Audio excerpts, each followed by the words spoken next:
Hello' friends, কি খবৰ আপোনালোকৰ? আজি মই আৰু এটা ভিডিঅ' লৈ আহিলোঁ। ভাবিলোঁ আপোনালোকৰ আগতো শ্বেয়াৰ কৰোঁ। এয়া হ'ল বন্ধাকবিৰ পৰঠা। আহকচোন কেনেকৈ বনালোঁ চাওঁ আহক। কেৰাহী বহাই দিছোঁ, তেল গৰমেই হ'ল মোৰ। ইয়াত মই পিঁয়াজ দিম আৰু জলকীয়া দিম।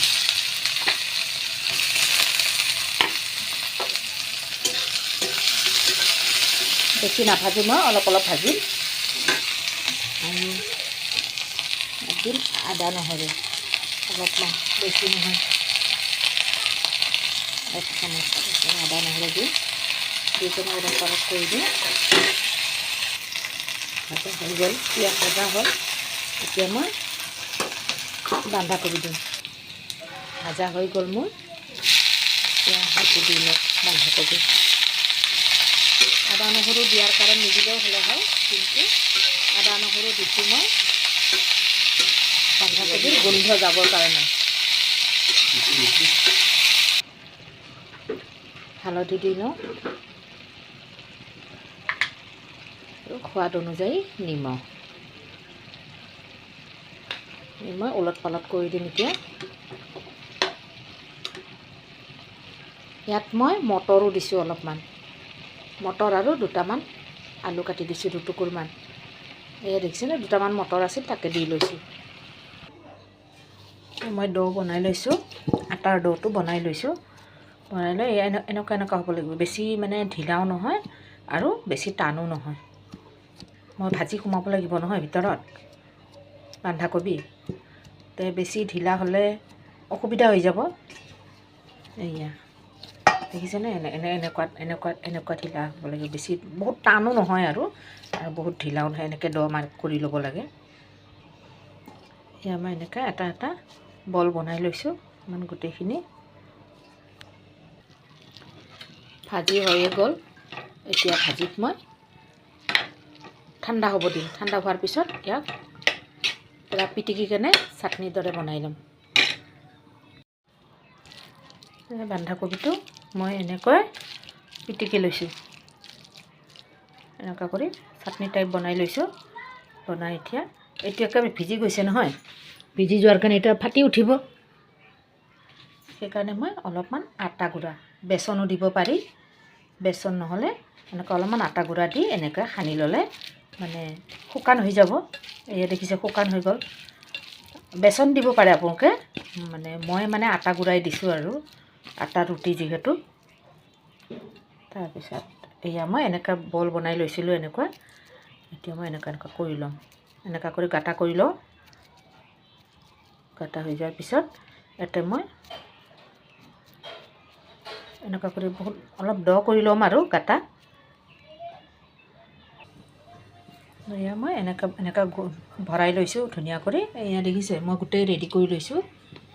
এয়া গোটেই এতিয়া লাষ্টত মই এনেকুৱা কৰি লগাই দিছোঁ গোটেই। এতিয়া আটা লৈ বেলিম।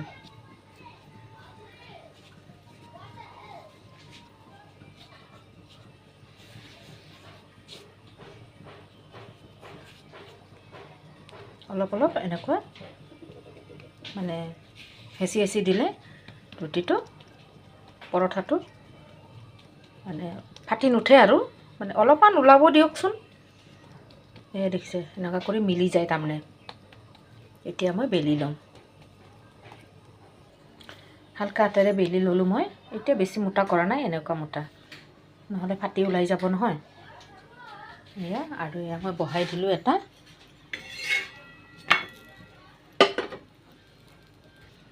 এয়া উল্টাই দিলোঁ মই।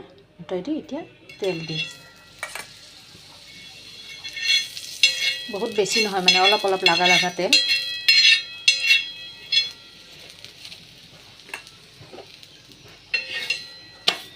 দেখিছে এনেকুৱা অলপ অলপ ফাটি গৈছে চাওক।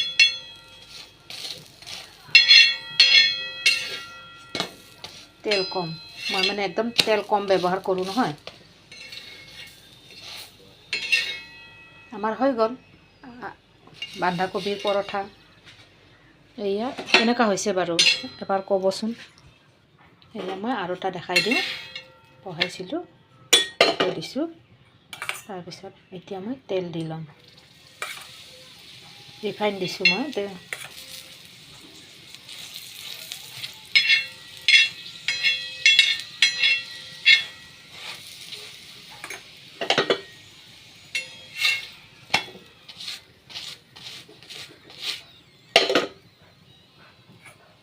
অলপমান তেল দি ল'ম।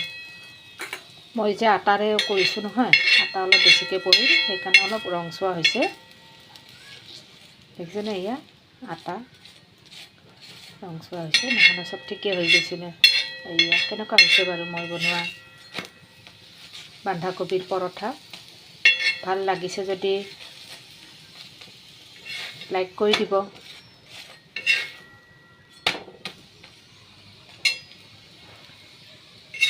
নতুন কোনোবাই পাইছে যদি ছাবস্ক্ৰাইব কৰিব, লগতে বেল আইকনো বজাই দিব, তেতিয়াহে মোৰ ভিডিঅ'বোৰ আপোনালোকৰ তালৈকে যাব প্ৰথমে।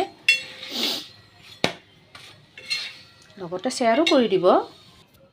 দেখিছেনে আটাৰ বলবোৰ, মই লাড্ডুবোৰ একদম মানে সৰু বল লৈছোঁতো, সেইকাৰণে সৰু বনাইছোঁ মই পৰঠাটো, আৰু একেবাৰে এনেকুৱা পাতল বনাইছোঁ। দেখিছে, এতিয়া মই এনেকৈ বহাই দিম। মোৰ আৰু বনাব আছে, তথাপি মই এইখিনি দেখাই দিওঁ আপোনালোকক। এই দেখিছেনে ভিতৰত কেনেকুৱা কবি পাতবোৰ লাগি গৈছে। কবিবোৰ এনেকুৱা ধুনীয়া হয়, দেখিছে ফালি দিওঁতে ইমান ধুনীয়া হৈছে, ভিতৰত সোমাই গৈছে। কেনেকুৱা লাগিছে বাৰু কওকচোন মই বনোৱা পৰঠাটো, বন্ধাকবিৰ পৰঠা। ভাল লাগিছে যদি লাইক কমেণ্ট ছাবস্ক্ৰাইব কৰিব নাপাহৰিব, লগতে শ্বেয়াৰো কৰি দিব। আজিলৈ আহিছোঁ, আৰু এটা নতুন ভিডিঅ' লৈ আহিম। আজিলৈ আহিছোঁ, বাই বাই।